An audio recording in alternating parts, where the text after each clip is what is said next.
E aí, tudo bem? Meu nome é Pedro Paulo e antes de começar a falar sobre a matéria escolhida, eu queria salientar que eu não sabia que essa matéria foi dada como exemplo, porque eu li as instruções para a realização do trabalho só no portal didático. E só quando já estava pronto que me avisaram que se eu apertasse no PDF, essa matéria estaria lá como exemplo. Então vamos partir para a matéria. Ela chama Hidrelétricas matam toneladas de peixe e ameaçam espécies nos rios brasileiros, aponta estudo. Escrita por Edson Veiga, de Bled, Eslovênia, para a BBC News Brasil. Publicada dia 14 de abril de 2021 e retrata um grande problema para a fauna ictiológica do Brasil e do mundo. Quando hidrelétricas são construídas em determinados lugares, geralmente em grandes rios, o primeiro problema que aparece é logo durante a construção das hidrelétricas, em que o habitat do peixe é drasticamente mudado de um rio com fluxo contínuo de água para uma lagoa com proporções gigantescas, muitas vezes estéril e com poucos nutrientes, como citado na matéria em questão. Logo após, são descritos também eventos de mortandade de peixe no processo conhecido como condicionamento das turbinas, que consiste na fase de teste das turbinas, em que os peixes acabam presos nos dutos de sucção e podem acabar morrendo. Então vem o problema mais abordado na matéria, e que na minha opinião é o mais grave, por ser intermitente, ou seja, que para e recomeça por intervalos. Pode ser explicado melhor se usado o exemplo citado na reportagem, que diz: o peixe está nadando tranquilamente em uma represa, quando, de repente, é sugado pelo duto que leva até a turbina de uma usina hidrelétrica. Em questão de segundos, vai ser arremessado do outro lado da barragem. Seu organismo será seriamente afetado, e nem é pela queda. Se não pela queda, como é afetado o organismo do peixe?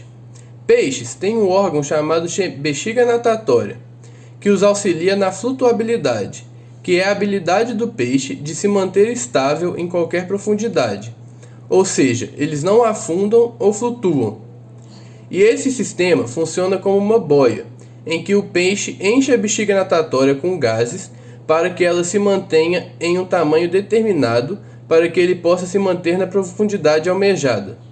E a quantidade desses gases destinada à bexiga está ligada à pressão que a água está exercendo no peixe.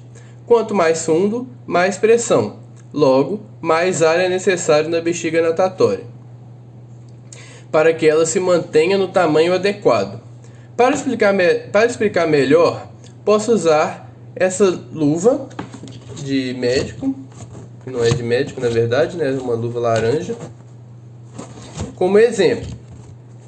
Basicamente essa luva está cheia de ar, que eu enchi, e ela, da mesma forma que o peixe enche a bexiga natatória. Se eu simular a pressão da água fazendo pressão com a minha mão, a gente consegue ver que que a luva ela muda de tamanho. Na bexiga natatória dos peixes, isso funciona de uma forma diferente, porque a intenção do peixe, quando ele enche a bexiga natatória, é justamente não deixar que ela mude de tamanho. Ou seja, quanto mais eu aperto, mais pressão eu estou fazendo, e com isso, se fosse na bexiga natatória, seria a mesma coisa de mais fundo para o peixe. A partir do momento que o peixe ele é sugado pela turbina da usina e é jogado para o outro lado da barragem, o que acontece é uma descompressão muito rápida, que seria a mesma coisa de eu parar de fazer pressão na luva com as minhas mãos. Ó. A luva ela vai voltar, ela vai se expandir, e é parecido com o que acontece com os peixes. Só que com os peixes ela é uma coisa mais grave, pois é uma descompressão muito maior, tendo em vista que a bexiga dos peixes ela não vai mudar, ela não vai alterar tanto o tamanho assim. E a partir do momento que ela é descomprimida, ela vai aumentar de tamanho muito rápido, porque como a pressão no fundo da água era maior, tinha mais ar lá dentro, e a partir do momento que essa pressão é dispersada, aquele ar ele continua lá dentro, o peixe ele não consegue tirar o ar instantaneamente de dentro da bexiga, e o que acontece é uma expansão muito grande da bexiga.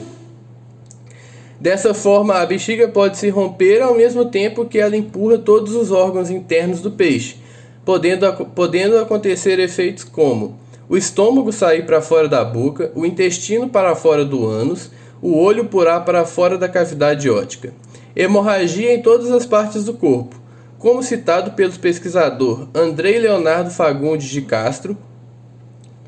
A pesquisa aponta aproximadamente 128 toneladas de peixes mortos devido a esse problema, e salienta que esse número pode ser muito menor que o real devido à forma de amostragem usada, que usa apenas eventos com a morte de grandes números de peixes, e também diz que muitos peixes podem não morrer instantaneamente, mas que podem ter sequelas graves, como embolias, e que lentamente vão entrar numa agonia até a morte.